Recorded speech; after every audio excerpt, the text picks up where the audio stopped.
ନମସ୍କାର, ମୁଁ ଶ୍ରଦ୍ଧାଞ୍ଜଳି ଆପଣଙ୍କୁ ସ୍ୱାଗତ ଜଣାଉଛି। ଆଜି ଆମେ ବନେଇବା ବିରି ଚାଉଳରେ କେମିତି କେକ୍ ପିଠା କରିବା। ଦେଖନ୍ତୁ, ବିରି ଚାଉଳ ମୁଁ 2 ଘଣ୍ଟା ଆଗରୁ ବତୁରେଇ ଦେଇଥିଲି। ତାକୁ ଭଲ ଭାବରେ ଧୋଇଦେଲି। ଧୋଇ ସାରିବା ପରେ ତାକୁ ଗ୍ରାଇଣ୍ଡର କରିଦେଲି। ଗ୍ରାଇଣ୍ଡର କରିସାରିଲା ପରେ ଲୁଣ, ଗୁଜୁରାତି ମିକ୍ସ କରିଦେଲି। ନଡ଼ିଆ କୋରିକି ରଖାହେଇଛି, ଅଦା, କାଜୁ, ଚେରି। ଏବେ ଆମେ ତା ଦେହରେ ଅଦା ମିଶାଇଦେଲି, ନଡ଼ିଆ ମିଶାଇଦେଲି, ମିକ୍ସ କରିକି ତାକୁ ଭଲ ଭାବରେ ଗୋଳେଇଦେବା।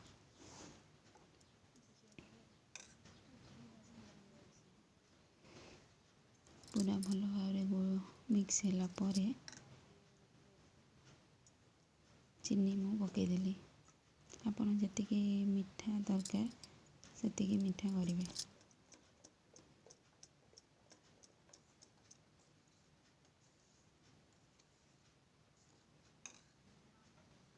ଏବେ ମୁଁ ଗ୍ୟାସରେ ତାୱା ବସାଇଦେଲି। ତାୱା ଗରମ ହେଲା ପରେ ତେଲ ମୁଁ ପକାଇଲି।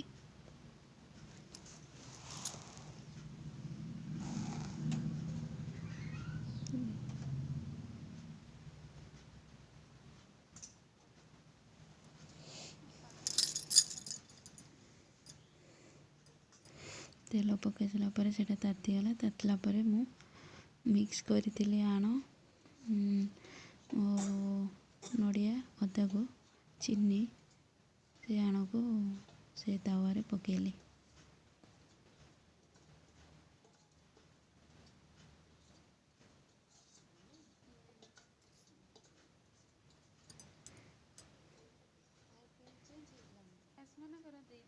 ତାପରେ ଯେଉଁ କାଜୁ ମୁଁ ରଖିଥିଲି ଭାଜିକି, କାଜୁ ଓ ଚେରି ତା ଦେହରେ ପକାଇଦେବା।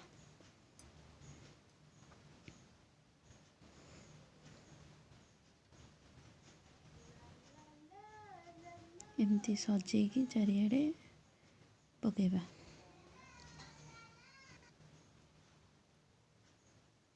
ଦେଖନ୍ତୁ, ମୁଁ ଘୋଡ଼ଣି ଦେଇଦେଲି। 20 ମିନିଟ୍ସ ଛାଡ଼ିଦେବା। 20 ମିନିଟ୍ସ ପରେ ଗ୍ୟାସ୍ ସିମ୍ କରିବା। ଗ୍ୟାସ୍ର ଫ୍ଲେମ୍ଟା ସିମ୍ରେ ଥିବ। ଦେଖନ୍ତୁ, 20 ମିନିଟ୍ ପରେ ମୁଁ ଦେଖିଲି ପିଠା ହେଇଛି ନା ନାହିଁ। ବାସ୍, ପିଠା ପ୍ରସ୍ତୁତି ହେଇଗଲା। କେକ୍ ପିଠା ଆପଣ ଜଳଖିଆରେ ଆରାମସେ ଖାଇପାରିବେ।